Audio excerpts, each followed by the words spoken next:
এই ক্লাসটি অষ্টম শ্রেণীর ছাত্রছাত্রীদের জন্য করা হচ্ছে বাংলাদেশ ও বিশ্ব পরিচয় বইয়ের প্রথম অধ্যায় থেকে। বেশ কিছু গুরুত্বপূর্ণ বহু নির্বাচনী শেখা যাবে এই ক্লাসে, তো অবশ্যই মনোযোগ সহকারে ক্লাসটি করবে। বাংলায় ঔপনিবেশিক যুগ ছিল কোনটি? 1757 থেকে 1947। বাংলায় ঔপনিবেশিক শাসন শুরু হয় কত সালে?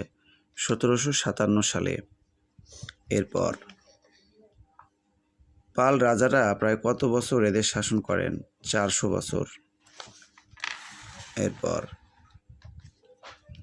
সর্বপ্রথম কোন সম্রাট মুঘল সম্রাট ঢাকা দখল করেন?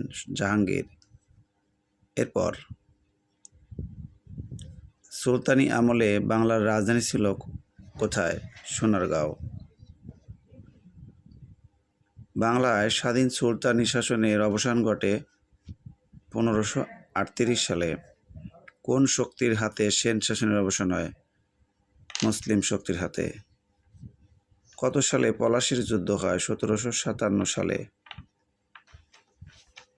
কত সালে ইংরেজ শাসনের অবসান হয়? 1947 সালে। এরপর আকবরের সেনাপতি কে ছিলেন? মানসিংহ। এরপর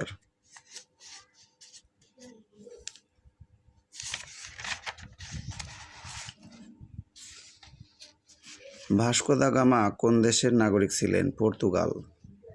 কোন নাবিক প্রথমে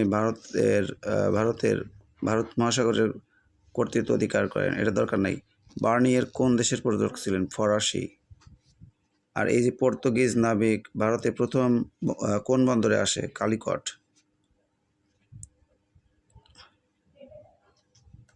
বর্গী কাদেরকে বলা হয়? মারাঠাদের। পলাশীর যুদ্ধে সিরাজউদ্দৌলার পরাজয়ের জন্য মূলত দায়ী কে? মীর জাফর। কত বছর বয়সে সিরাজউদ্দৌলা বাংলা সিংহাসনে বসেন? 22। কত সালে বক্সারের যুদ্ধ হয়? 1764 সালে। এরপর ব্রিটিশ ভারতে প্রথম ভাইসরয় কে ছিলেন? লর্ড ক্যানিং। কত সালে চিরস্থায়ী বন্দোবস্ত চালু হয়? 1793। 76-এর মন্বন্তর ঘটে কখন? 1770। আর বাংলা হচ্ছে 1176। কে বাংলায় দ্বৈত শাসন ব্যবস্থা চালু করেন? Lord Clive. এরপর কত সালে ব্রিটিশ পার্লামেন্টে ভারত শাসন আইন পাশ হয়? 1858। কে সতীদাহ প্রথা ও বাল্যবিবাহ প্রথা রোধ করেন? Lord William Bentinck.